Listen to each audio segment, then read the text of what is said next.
పింఛన్లు సహా సూపర్ 6 పథకాలపై అబద్ధాలు ప్రచారం చేస్తున్న వైసీపీ నేతలు అసెంబ్లీలో చర్చకు సిద్ధమా అని ముఖ్యమంత్రి చంద్రబాబు సవాల్ విసిరారు. అర్హులైన లబ్ధిదారులకు అన్యాయం చేయబోమన్న సీఎం అనర్హులపై చర్యలకు వెనకాడపోమన్నారు. 30 ఏళ్ల కిందట సీఎంగా ప్రమాణ స్వీకారం చేసిన తనకు సంపద సృష్టించి పేదలకు సహాయపడుతున్నానన్న సంతృప్తి ఉందన్నారు. అన్నమయ్య జిల్లా రాజంపేట మండలంలో పర్యటించిన ముఖ్యమంత్రి చంద్రబాబు మునక్కాయలవారిపల్లెలో ఎన్టీఆర్ భరోసా పింఛన్లను లబ్ధిదారులకు పంపిణీ చేశారు. అనంతరం బోయినపల్లిలో ధోబీఘాట్ను పరిశీలించి రజకులతో ముచ్చటించారు. ప్రజావేదిక సభలో పాల్గొన్న ముఖ్యమంత్రి స్థానికులతో ముఖాముఖి మాట్లాడారు. దేశంలో ఎక్కడా లేని విధంగా పింఛన్లు ఇస్తున్నామన్న సీఎం వైసీపీ నేతలు చేస్తున్న ప్రచారాన్ని తిప్పికొట్టారు. గత ప్రభుత్వం వైసీపీ కార్యకర్తలకు దివ్యాంగుల పేరిట పింఛన్లు ఇచ్చి ప్రజాధనాన్ని దుర్వినియోగం చేసిందన్నారు. ఈ 15 నెలల్లో 42,000 కోట్ల రూపాయలు ఒక పింఛన్ కార్యక్రమం కింద సూపర్ 6లు ఇచ్చామంటే అది ఈ ప్రభుత్వం ఈ పేదవాళ్ళకు అందించిన కానుకని చెప్పి కూడా నేను మీకు తెలియజేస్తున్నా. 5 ఏళ్లలో 10 రెట్లు పింఛన్ పెంచిన పార్టీ, దివ్యాంగులకు 12 రెట్లు పెంచిన పార్టీ తెలుగుదేశం పార్టీ. 8,10,10,182 మంది దివ్యాంగులకు పింఛన్లు ఇస్తున్నాం. ఇటీవల వైఎస్ఆర్ కాంగ్రెస్ పార్టీ వచ్చింది, వికలాంగుడు కాని వాడికి పింఛన్ ఇస్తున్నారు. వీళ్ళ యొక్క మనుషులు తప్పుడు డాక్యుమెంట్స్ తో దివ్యాంగుల పింఛన్ తీసుకున్నారు. వాడు ఆటో డ్రైవింగ్ చేస్తాడు, ట్రాక్టర్ డ్రైవింగ్ చేస్తాడు, చేయలేదంటాడు, బాగా మాట్లాడతాడు, డాక్టర్ దగ్గరికి వచ్చి నాటకం వేసి మూగంటాడు. అలాంటి పార్టీ ఇది. ఈ నెలలో అందరికీ పింఛన్లు ఇచ్చాను. నాకు సోషల్ ఆడిట్ జరగాలి. నేను ఎవ్వరికి అన్యాయం చేయను, అర్హులందరికీ ఇస్తా. ఒకవేళ అర్హులు గాని ఎవరన్నా ఇగ్నోర్ చేసినా రాజకీయ కారణాలతో నేను ఆమోదించను. 30 ఏళ్ల కిందట సీఎంగా ప్రమాణ స్వీకారం చేసిన విషయాన్ని గుర్తు చేసుకున్న సీఎం సంపద సృష్టించానన్న ఆనందం, సంతృప్తి ఉందన్నారు. సుస్థిర ప్రభుత్వాన్ని కొనసాగించాలని ప్రజలను కోరిన చంద్రబాబు మరోసారి వైకుంఠపాళి ఆడొద్దని సూచించారు.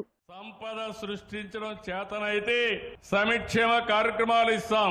గడిచిన ప్రభుత్వం 5 ఏళ్లలో అప్పులు తీసుకొచ్చి మొత్తం సంక్షేమం అని ప్రజల్ని మోసం చేసే పరిస్థితికి వచ్చారు.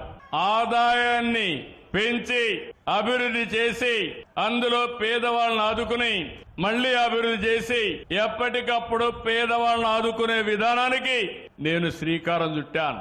ఇంకో పక్క వైకుంఠపాళి ఆడతాం, పైకెక్కడం, మళ్ళా కిందికి పడడం, మళ్ళా నేను అభివృద్ధి చేయడం, ఇంకొకటి వచ్చి చెడగొట్టడం.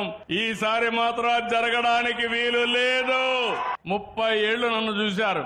ఎప్పుడన్నా నేను లీవ్ తీసుకున్నానా అని మిమ్మల్ని అడుగుతున్నా, ఎప్పుడన్నా సిక్ అయ్యానని అడుగుతున్నా, నిద్ర లేస్తే నిద్రపోయే వరకు మెషిన్ మారిగా పనిచేస్తున్నానా లేదా అని మిమ్మల్ని అడుగుతున్నా. ఎన్నికల ముందు సిద్ధమంటూ ఎగిరిపడిన జగన్, వైసీపీ నేతలు ఇప్పుడు అసెంబ్లీలో చర్చలకు సిద్ధమా అని చంద్రబాబు ప్రశ్నించారు. వైసీపీ నేతలు బయట చేస్తున్న ఆరోపణలపై చర్చించేందుకు తాము సిద్ధమని సవాలు విసిరారు. ఈ రాష్ట్రంలో ఒక ఫేక్ పార్టీ ఉంది. ఆ పార్టీకి సవాలు విసురుతున్నా మీ అందరి తరపున. ఇప్పుడంతా కూడా బ్లూ మీడియా ఉంది. అవినీతితో పేపర్ పెట్టుకున్నారు, ఒక టీవీని పెట్టారు. అన్ని తప్పులే. మనం అవునంటే అడ్డంగా కాదంటారు. పేదవాడికి పింఛన్ ఇవ్వాలంటే నువ్వు చెప్పావు కాబట్టి ఇవ్వకూడదంటారు. మనం పోలవరం కడితే పోలవరాన్ని కూల్చేస్తారు. ప్రజా రాజధాని అమరావతి ఉండాలని మనం ఆకాంక్షిస్తే ఈ అమరావతి ఎడారిని చేస్తామని ఎడారి చేస్తారు. మనం రోడ్లేస్తే రోడ్లన్నీ గుంతలు పెడతారు. అలాంటి పార్టీకి నేను ఇచ్చే సవాల్ ఏంటంటే, మొన్నన్నారు సిద్ధం అని ఎగిరిపడ్డారు. సూటిగా అడుగుతున్నా, అసెంబ్లీకి సిద్ధమా? 11 మంది ఉన్నారు. అసెంబ్లీకి రండి. ఎవరిది విధ్వంసమో, ఎవరిది అభివృద్ధో, ఎవరికి సంక్షేమ కార్యక్రమాలు చేసే సత్తా ఉందో చర్చించడానికి నేను సిద్ధంగా ఉన్నా. సూపర్ 6 మీద అవాకులు చవాకులు వాళ్తున్నారు. అసెంబ్లీకి రండి. ఎవరికి ఏ నిమిషంలో ఎక్కడిచ్చామో సమాధానం చెప్పే ధైర్యం, సత్తా ఈ ప్రభుత్వానికి ఉందని చెప్పి కూడా మీకు తెలియజేస్తున్నా.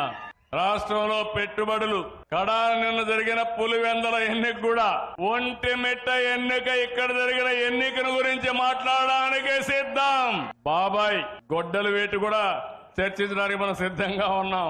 ఇంకో పక్క ఒక దళిత డ్రైవర్ ని డోర్ డెలివరీ చేసేదాన్ని కూడా మాట్లాడడానికి సిద్ధంగా ఉన్నాం. కోడి కత్తి డ్రామా, గులకరాయి డ్రామా మర్చిపోయారా తమ్ముళ్ళు మీరు?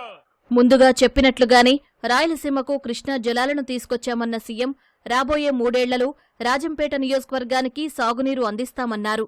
రాయలసీమను హార్టికల్చర్, ఆటోమొబైల్ హబ్గా తీర్చిదిద్దుతామని అన్నారు. 2 ఏళ్లలో సంజీవని పథకాన్ని తీసుకొచ్చి అత్యాధునిక సాంకేతికత ద్వారా రాష్ట్రంలోని పేద ప్రజల ఆరోగ్యాన్ని కాపాడతామని చంద్రబాబు వెల్లడించారు.